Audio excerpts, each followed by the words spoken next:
Welcome everybody to the Sports Culture, all things sports. It's Jay Banfo, and we gotta talk about LeBron James. But before we get into that, like, comment, share, subscribe, and thanks for your support. So on Wednesday, the Los Angeles Lakers lost to the San Antonio Spurs, 107-91. Luka Doncic had a 38-point triple-double, but it wasn't enough to beat the Spurs. Now, this was the second game of a back-to-back.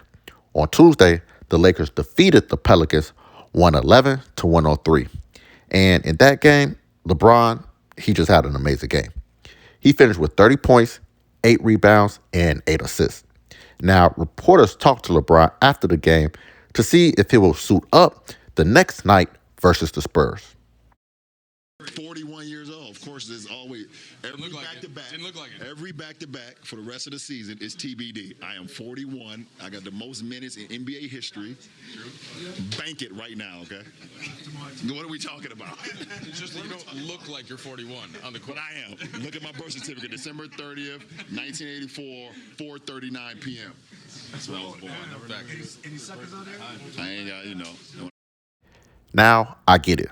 LeBron is 41 years old and is doing things on the basketball court that no 41-year-old athlete should be doing. He's in year 23, and for him to have the ability to lead a team to a win on any given night, all I can do is salute to him.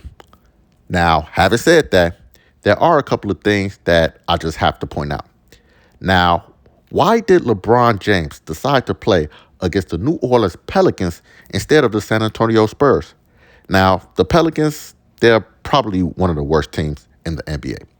Zion Williamson has been a huge disappointment for New Orleans, and I don't even want to get started about him and what's going on in his personal life. Now, the San Antonio Spurs, on the other hand, they're actually NBA title contenders. Okay, so I'm not the brightest man in the world, but would it have been smarter for LeBron not to play against the Pelicans, but instead suit up versus the Spurs? Not only was this a nationally televised game, but it was on the road, and people paid their hard-earned money to see LeBron play basketball and not for him to practice on his golf swing.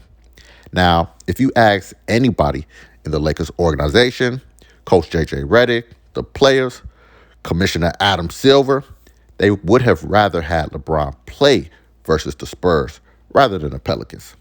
Now, I don't want to go as far as to say LeBron was stuck in smoke versus the Spurs, but I will say this.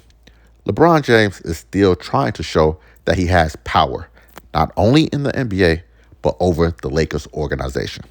Now, I don't think he has any power left in the NBA and on the Lakers, but he is still doing this passive-aggressive thing in which he's basically saying, hey, I get to choose when I'm going to play, and there's nothing you can do about it. And to a certain extent, LeBron is right. The Lakers really can't do anything about it except wait the season out.